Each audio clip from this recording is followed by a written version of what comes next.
Honda Fit de segunda geração. Tá pensando em comprar um carro desse, mas tá na dúvida se é um bom carro, se ele vai te atender bem, se a manutenção vai caber no seu orçamento? Então vem comigo que nesse vídeo eu vou trazer um levantamento completo envolvendo todos os custos de manutenção e compra de um carro desse. Vamos falar aqui de documentação, seguro, cesta de peças completa, lista de equipamentos, parte mecânica, consumo, pontos positivos e negativos, tudo na ponta da caneta. Então, se já gostou do tema, não esqueça de deixar aquele like no começo do vídeo para fortalecer o canal. Se inscreva se ainda não for inscrito. Eu sou o Paulo Silva e esse é o Bate-Papo Automotivo.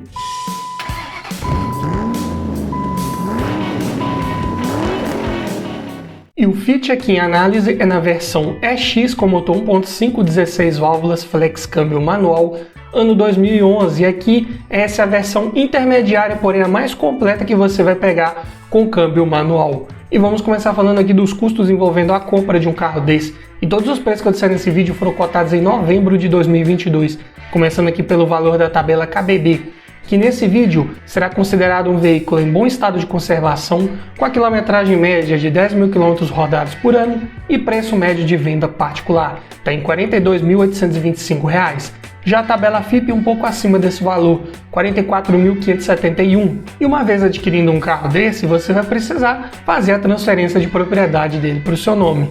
E a taxa de transferência esse ano está em R$ 233,74. E também você vai precisar colocar as placas Mercosul se você estiver adquirindo esse carro de outro município e ele não vier com as placas instaladas. Em média aqui na minha região é cobrado em torno de R$ 300.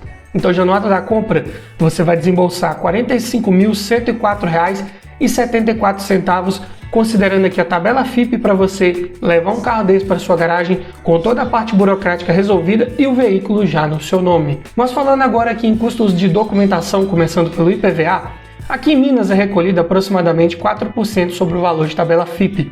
Porém, esse ano, excepcionalmente, aqui no meu estado, não foi recolhido baseando-se no valor da tabela de 2022, e sim no valor de 2021. Na época, esse carro estava avaliado em R$ 32.886.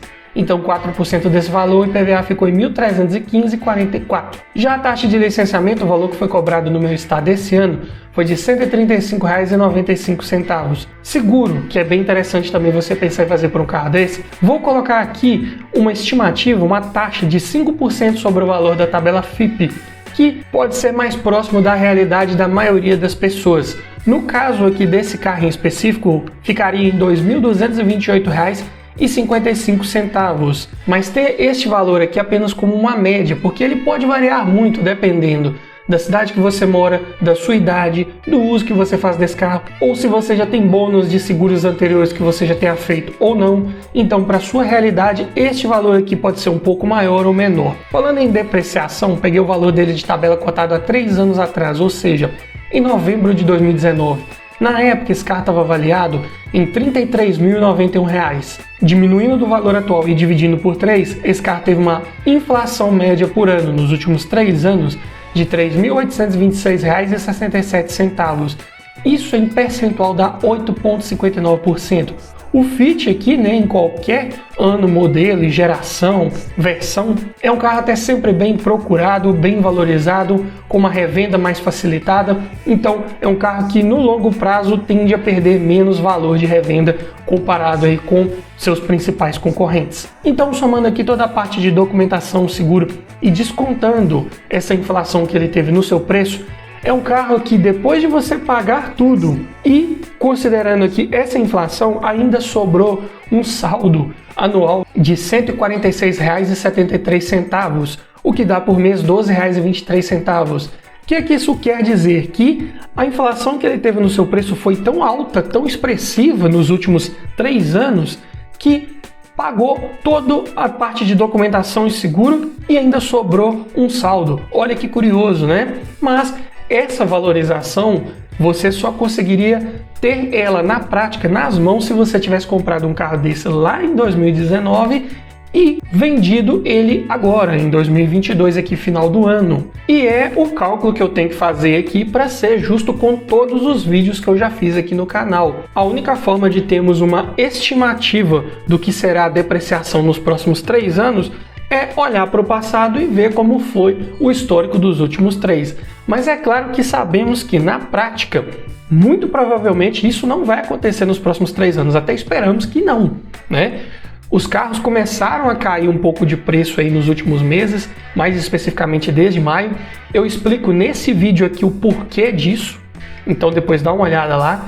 Mas o fato é que, se os carros continuarem a caindo de preço nos próximos meses, nos próximos anos, como não deveria ter deixado de ser, e você comprando um carro desse agora e vendendo ele daqui a 2 ou 3 anos, muito provavelmente ele vai estar valendo um pouco menos do que o que ele vale hoje. Então você vai ter que somar aqui os custos de documentação, taxa de licenciamento, seguro e somar o valor que ele der de depreciação para você saber de fato quanto esse carro te custou por ano. Algo para ficar ligado. Mas vamos falar agora aqui de manutenção. Como que é a cesta de peças de trocas periódicas preventivas de um Fit 1.5 2011 manual? Mas antes eu tenho um recado para você. Tá olhando um carro para comprar, mas está na dúvida se é um bom carro, se ele foi bem cuidado, se já foi batido. Quer aprender a avaliar um carro em detalhes para você não errar na próxima compra? Para isso, eu desenvolvi um e-book completinho com mais de 280 itens do que você precisa avaliar em um carro e o que você precisa observar para cada um desses itens, para você fazer uma análise mais criteriosa e não esquecer nada na hora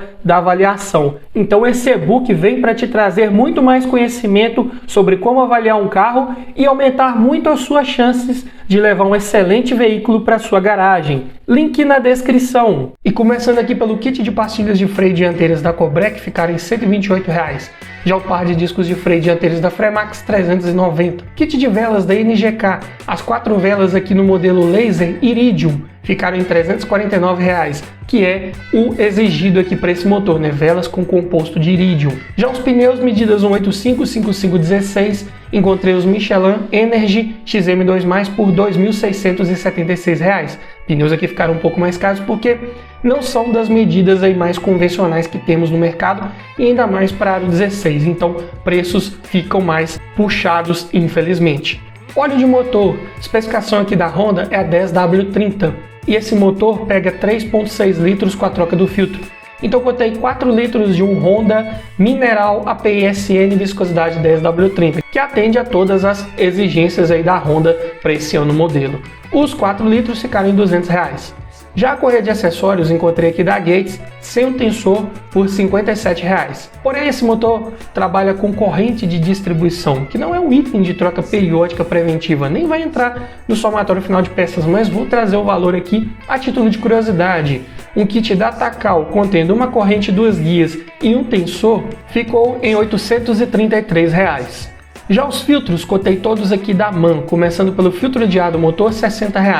Filtro de óleo 35, filtro de combustível 19 e filtro do ar-condicionado 33 reais. Preços bem acessíveis aí com relação a filtros. Assim como os amortecedores, os 4 aqui da Monro, modelo OE Spectrum, pressurizados a gás, ficaram em 1.571.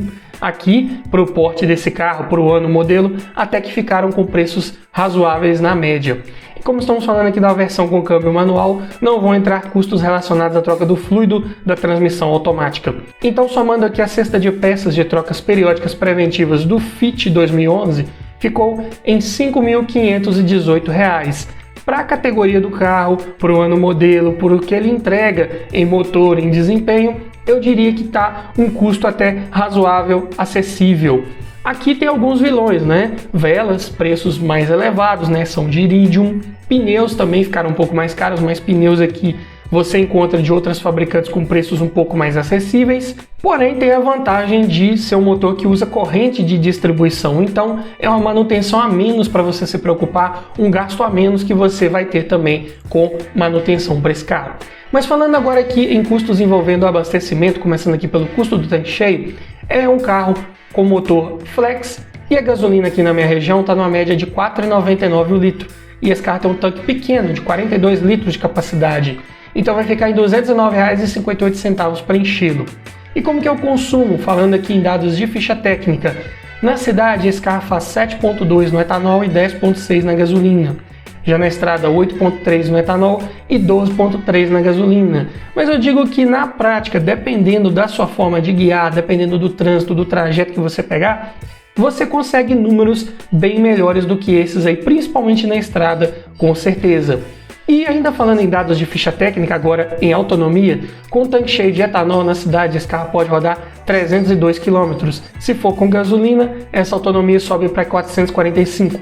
Já na estrada com etanol, 349 km de autonomia, com gasolina 517. Consumo apenas na média, tanque bem pequeno, então a autonomia fica bem prejudicada, infelizmente.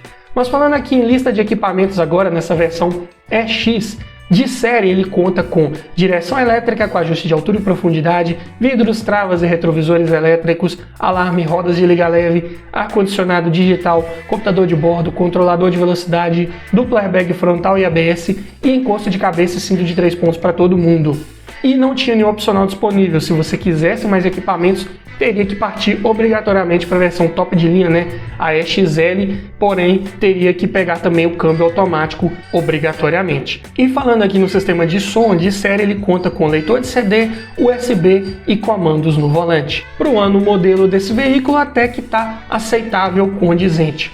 Mas falando agora em conjunto mecânico, conhecidíssimo motor L15A da Honda, né, que também vinha no City e depois sofreu várias atualizações, né, e melhorias para equipar o novo Civic, né, de 10ª geração na versão Touring, só que aí ele viria turbo.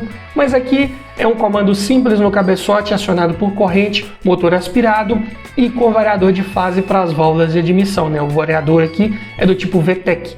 Potência de 115 cavalos na gasolina, 116 no etanol, 6.000 RPM, torque de 14,8 kg/m em qualquer combustível a 4.800 RPM, então o torque máximo vem no giro um pouco mais elevado. Para um carro de 1.103 kg, ainda assim, a relação de peso-potência ficou em bons 9,5 kg por cavalo. E o 0 a 100 em 10,7 segundos, então desempenho bem satisfatório, bem condizente com a sua proposta. O câmbio manual de 5 marchas tem excelentes engates bem precisos, bem justos, lembra bastante os engates lá do Civic, então muito bom nessa parte. Suspensão é simples, McPherson na dianteira, eixo de torção na traseira, manutenção corretiva se necessário um pouco mais barata.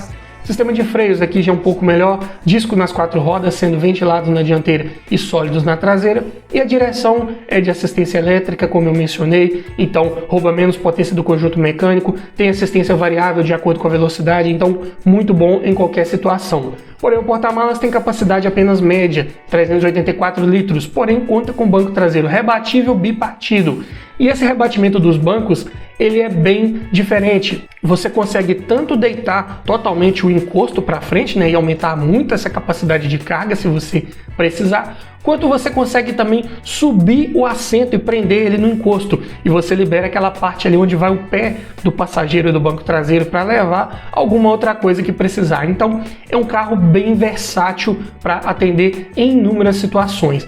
E falando em pontos positivos, né, quais são eles aqui para o Honda Fit de 2ª geração? Primeiro é a sua robustez, confiabilidade mecânica, motor de excelente resistência mecânica, não quebra com facilidade, você cuidando ali do básico não vai te dar maiores problemas. Boa oferta de peças no mercado, motor que ficou por anos aí equipando vários veículos da linha Honda, sem problemas para encontrar peças. Preços como vimos aqui na prática, na média, alguma coisinha ou outra ali, por exemplo, um kit de velas, né, um pouco mais caro, mas de resto tudo acessível.